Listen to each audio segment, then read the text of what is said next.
Assalamualaikum warahmatullahi wabarakatuh. Halo teman-teman. Di video kali ini saya akan membahas mengenai perkembangbiakan dan pertumbuhan pada tanaman padi.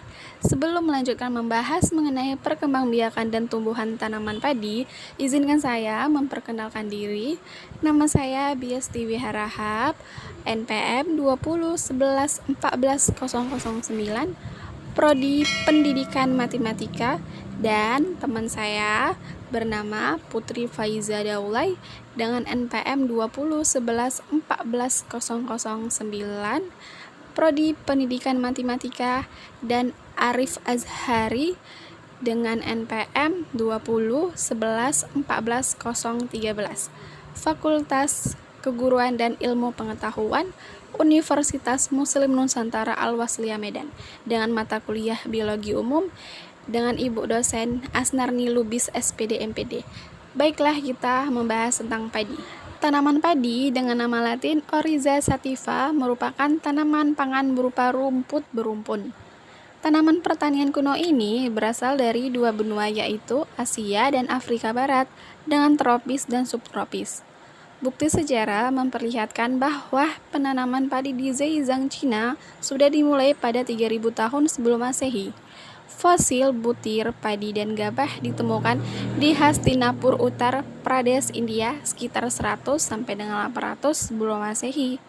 Selain Cina dan India, beberapa wilayah asal padi adalah Bangladesh Utara, Burma, Thailand, Laos, dan Vietnam.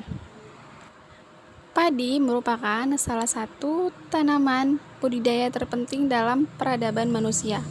Tanaman padi juga merupakan sumber karbohidrat utama bagi mayoritas penduduk dunia setelah serealia, jagung, dan gandum. Tingginya vitalitas tanaman padi terhadap keberlangsungan peradaban penduduk dunia tidak terlepas dengan Indonesia yang mayoritas penduduknya bergantung pada tanaman padi sebagai sumber pangan utama sehari-hari. Maka dari itu, tanaman padi menjadi salah satu komoditas penting dan mempunyai nilai strategi bagi masyarakat Indonesia. Tanaman padi memiliki morfologi berbatang bulat dan berongga yang disebut jerami. Daun yang memanjang dengan ruas searah batang daun. Pada batang utama dan anakan membentuk rumpun pada fase vegetatif dan membentuk malai pada fase generatif, dan juga membentuk malai pada fase produktif. Akarnya yang serabut terletak pada kedalaman 20-30 cm. Malai padi terdiri dari sekumpulan bunga padi yang timbul dari buku paling atas.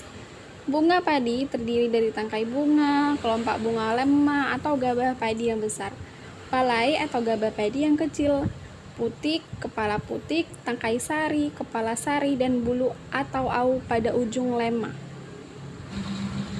Oke teman-teman, sekarang kita akan membahas fase pertumbuhan pada padi. Pertumbuhan tanaman padi dibagi ke dalam 3 fase. Pertama, vegetatif. Vegetatif itu awal pertumbuhan sampai pembentukan malai. 2, reproduktif. Reproduktif itu pembentukan malai sampai pembungaan. Dan ketiga, pematangan. Pematangan itu pembungaan sampai gabah matang. Ini adalah gambar dari fase-fase vegetatif. Fase vegetatif terdiri dari tahap 0 sampai dengan tahap 3. Tahap 0 yaitu perkecambahan benih. Pada fase ini, benih akan menyerap air dari lingkungan karena perbedaan kadar air antara benih dan lingkungan. Faktor yang mempengaruhi perkecambahan benih adalah kelembaban, cahaya, dan suhu. Petani biasanya melakukan perendaman benih selama 24 jam, lalu diperam lagi selama 24 jam.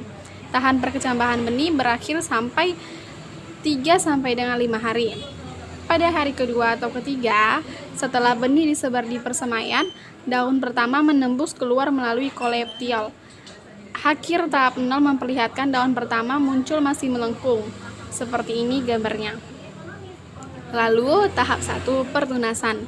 Tahap pertunasan mulai begitu benih berkecambah sampai dengan sebelum anakan pertama muncul. Selama tahap ini akar seminal dan 5 daun berbentuk, sementara tunas terus bertumbuh, 2 daun lagi terbentuk. Daun terus berkembang dengan kecepatan 1 daun setiap 3 sampai 4 hari. Kemunculan akar sekunder membentuk sistem perakaran. Dengan cepat menggantikan radikul dan akar seminal sementara. Bibit umur 18 hari dan bibit mempunyai 5 daun. Seperti ini gambar dari tahap 1 pertunasan. Lalu tahap kedua, pembentukan anakan atau littering stick. Tahap ini berlangsung sejak muncul anakan pertama sampai pembentukan anakan maksimum tercapai.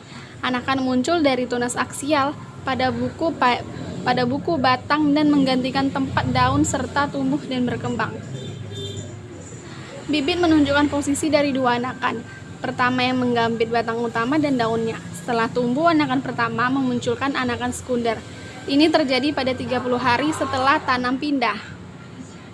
Dan ini adalah gambar dari tahap 2 pembentukan anakan.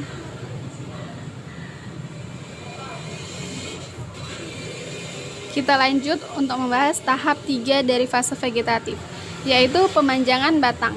Tahap ini terjadi sebelum pembentukan malai atau terjadi pada tahap akhir pembentukan anakan. Oleh karenanya bisa terjadi tumpang tindih dari tahap 2 dan 3. Anakan terus meningkat dalam jumlah dan tingginya. Periode waktu pertumbuhan berkaitan nyata dengan memanjangnya batang.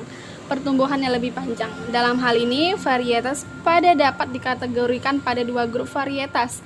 Berumur pendek, matang lama 105 sampai 120 hari, dan berumur panjang, matang dalam 150 hari. Dan ini adalah gambar dari tahap 3 pemanjangan batang fase vegetatif. Oke, sekarang kita akan membahas fase reproduktif. Fase reproduktif terdapat pada tahap 4, yaitu pembentukan malai sampai bunting. Pada varietas genjah, malai terlihat berupa kerucut berbulu putih panjang 1,0 sampai 1,5 meter. Pertama kali muncul pada dua buku utama, kemudian pada anakan dengan pola tidak teratur. Dapat terlihat dengan membala batang. Saat malai terus berkembang bulir, terlihat dan dapat dibedakan malai muda meningkat dalam ukuran dan berkembang ke atas di dalam pelepah daun bendera, menyebabkan pelepah daun menggembung. Lalu penggembungan daun bendera ini disebut bunting. Bunting terlihat pertama kali pada ruas batang daun.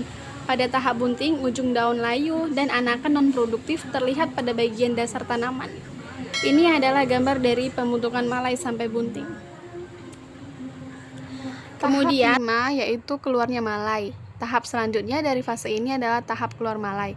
Heading ditandai dengan kemunculan ujung malai dari pelepah daun bendera. Akhir fase ini adalah tahap pembungaan yang dimulai ketika serbuk sari menonjol keluar dari bulir dan terjadi pembuahan. Selanjutnya tahap 6, tahap pembungaan. Tahap pembungaan, kelopak bunga terbuka antara menyembul keluar dari kelopak bunga karena pemanjangan stamen dan serbuk sari tumpah. Pembungaan terjadi sehari setelah heading. Dan ini adalah gambar dari tahap pembungaan. Sekarang kita akan membahas fase pemasakan. Terdapat pada tahap 7, yaitu gabah matang susu. Pada tahap ini, gabah mulai terisi dengan bahan serupa susu atau larutan putih susu, dan dikeluarkan dengan menekan atau menjepit gabah di antara dua jari. Daun bendera dan dua daun di bawah tetap hijau. Tahap ini paling disukai oleh walang sangit. Pada saat pengisian, ketersediaan air juga sangat diperlukan. Diharapkan kondisi pertanaman tergenang 5-7 cm. Dan ini adalah gambar dari tahap 7. Tahap 8 yaitu gabah matang adonan. Tahap ini isi gabah yang menyerupai susu berubah menjadi gumpalan lunak dan akhirnya mengeras. Gabah pada malai mulai menguning.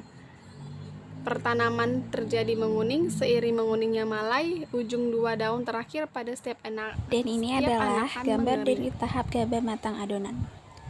Selanjutnya tahap 9, gabah matang penuh. Setiap gabah matang berkembang penuh, keras, dan berwarna kuning. Tanaman padi pada tahap matang 90 sampai dengan 100% dari gabah isi berubah menjadi kuning dan keras. Daun bagian atas mengering dengan cepat. Sejumlah daun yang mati terakumulasi pada bagian dasar tanaman. Berbeda dengan tahap awal pemasakan, pada tahap ini air tidak diperlukan lagi karena dibiarkan pada kondisi kering. Dan periode pematangan dari tahap masak susu hingga gabah matang penuh atau masak fisiologis berlangsung selama sekitar 35 hari. Ini adalah gambar dari tahap 9. Dan yang terakhir ini adalah tabel fase pertumbuhan padi berdasarkan perkembangan fisik. Sekian video saya kali ini, saya ucapkan terima kasih. Wassalamualaikum warahmatullahi wabarakatuh.